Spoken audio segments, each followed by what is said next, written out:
Mr. Widemouth. During my childhood, my family was like a drop of water in a vast river, never remaining in one location for long. We settled in Rhode Island when I was 8, and there we remained until I went to college in Colorado Springs. Most of my memories are rooted in Rhode Island, but there are fragments in the attic of my brain which belong to the various homes we had lived in when I was much younger. Most of these memories are unclear and pointless. Chasing after another boy in the backyard of a house in North Carolina, trying to build a raft to float on the creek behind the apartment we rented in Pennsylvania, and so on. But there is one set of memories which remains as clear as glass, as though they were just made yesterday. I often wonder whether these memories are simply lucid dreams produced by the long sickness I experienced that spring, but in my heart, I know they're real. We are living in a house just outside the bustling metropolis of New Vineyard, Maine, population 643. It was a large structure, especially for a family of 3. There were a number of rooms that I didn't see in the 5 months we resided there. In some ways, it was a waste of space, but it was the only house on the market at the time, at least within an hour's commute to my father's workplace. The day after my 5th birthday, attended by my parents alone, I came down with a fever. The doctor said I had mononucleosis, which meant no rough play and more fever for at least another 3 weeks. It was horrible timing to be bedridden. We were in the process of packing our things to move to Pennsylvania, and most of the things were already packed away in boxes, leaving my room barren. My mother brought me ginger ale and books several times a day, and these served the function of being my primary form of entertainment for the next few weeks. Boredom always loomed just around the corner, waiting to rear its ugly head and compound my misery. I don't exactly recall how I met Mr. Widemouth. I think it was about a week after I was diagnosed with mono. My first memory of the small creature was asking if he had a name. He told me to call him Mr. Widemouth because his mouth was large. In fact, everything about him was large in comparison to his body. His head, his eyes, his crooked ears. But his mouth was by far the largest. "You look kind of like a Furby," I said as he flipped through one of my books. Mr. Widemouth stopped and gave me a puzzled look. "Furby? What's a Furby?" he asked. I shrugged. "You know, the toy, the little robot with big ears. You can pet and feed him, almost like a real pet." "Oh," Mr. Widemouth resumed his activity. "You don't need one of those. They aren't the same as having a real friend. I remember Mr. Widemouth disappearing every time my mother stopped by to check in on me. I lay under your bed," he later explained. "I don't want your parents to see me because I'm afraid they won't let us play anymore." We didn't do much during those first few days. Mr. Widemouth just looked at my books, fascinated by the stories and pictures they contained. The 3rd or 4th morning after I met him, he greeted me with a very large smile on his face. "I have a new game we can play," he said. "We have to wait until your mother comes to check on you, because she can't see us play it. It's a secret game." After my mother delivered more books and soda at the usual time, Mr. Widemouth slipped out from under the bed and tugged my hand. "We have to go to the room at the end of this hallway," he said. I objected at first, as my parents had forbidden me to leave my bed without their permission, but Mr. Widemouth insisted until I gave in.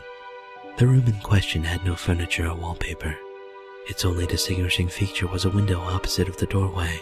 Mr. Widemouth darted across the room and gave the window a firm push, flinging it open. He then beckoned me to look out at the ground below. We were on the 2nd story of the house, but it was on a hill, and from this angle the drop was farther than 2 stories due to the incline. "I like to play pretend up here," Mr. Widemouth explained. "I pretend there's a big, soft trampoline below this window, and I jump. If you pretend hard enough, you bounce back up like a feather. I want you to try." I was a 5-year-old with a fever, so only a hint of skepticism darted through my thoughts as I looked down and considered the possibility. "It's a long drop," I said. "But that's all part of the fun. It wouldn't be fun if it was only a short drop. If it were that, you may as well just bounce on a real trampoline." I toyed with the idea, picturing myself falling through thin air only to bounce back to the window on something unseen by human eyes. But the realist in me prevailed. "Maybe some other time," I said. I don't know if I have enough imagination. I could get hurt. Mr. Widemouth's face contorted into a snarl, but only for a moment. Anger gave way to disappointment. If you say so, he said. He spent the rest of the day under my bed, quiet as a mouse. The following morning, Mr. Widemouth arrived holding a small box. I want to teach you how to juggle, he said.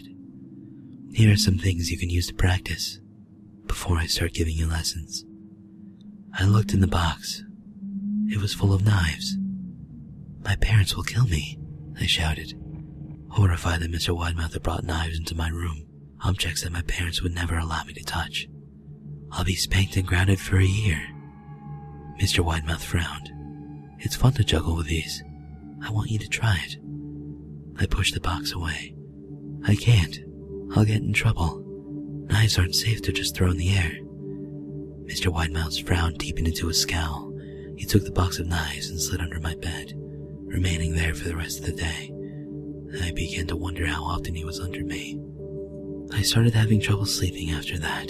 Mr. Widemouth often woke me up at night, saying he put a real trampoline under the window. A big one that I couldn't see in the dark. I always declined and tried to get back to sleep, but Mr. Widemouth persisted.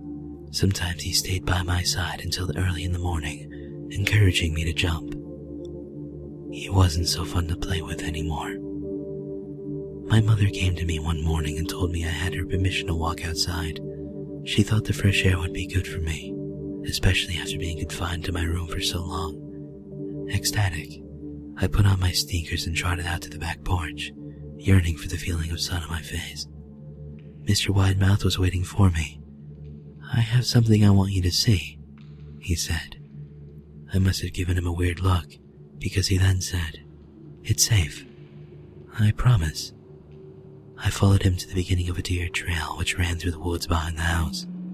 This is an important path, he explained. I've had a lot of friends about your age. When they were ready, I took them down this path, to a special place. You aren't ready yet, but one day, I hope to take you there. I returned to the house, wondering what kind of place lay beyond that trail. 2 weeks after I met Mr. Widemouth, the last load of our things had been packed into a moving truck. I would be in the cab of that truck, sitting next to my father for the long drive to Pennsylvania. I considered telling Mr. Widemouth that I would be leaving, but even at 5 years old, I was beginning to suspect perhaps that Creature's intentions were not to my benefit, despite what he said otherwise. For this reason, I decided to keep my departure a secret. My father and I were in the truck at 4 a.m. He was hoping to make it to Pennsylvania by lunchtime tomorrow, with the help of an endless supply of coffee and a 6-pack of energy drinks. He seemed more like a man who was about to run a marathon rather than one who was about to spend 2 days sitting still. Early enough for you? He asked. I nodded and placed my head against the window, hoping for some sleep before the sun came up. I felt my father's hand on my shoulder. This is the last move, son. I promise. I know it's hard for you, as sick as you've been. Once Daddy gets promoted, we can settle down and you can make friends. I opened my eyes as we backed out of the driveway. I saw Mr. Widemouth's silhouette in the bedroom window. He stood motionless until the truck was about to turn onto the main road.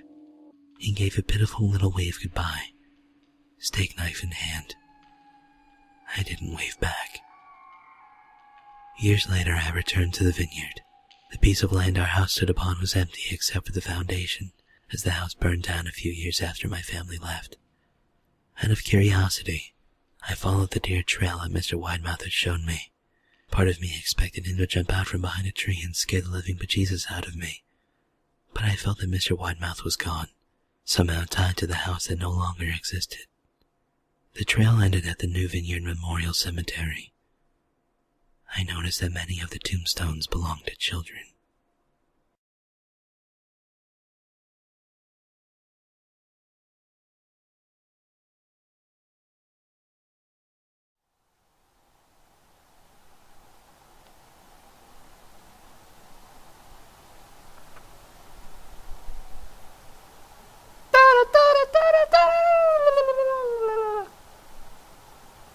What am I doing? What am I doing? What is this? Hello? Thôi. Ê.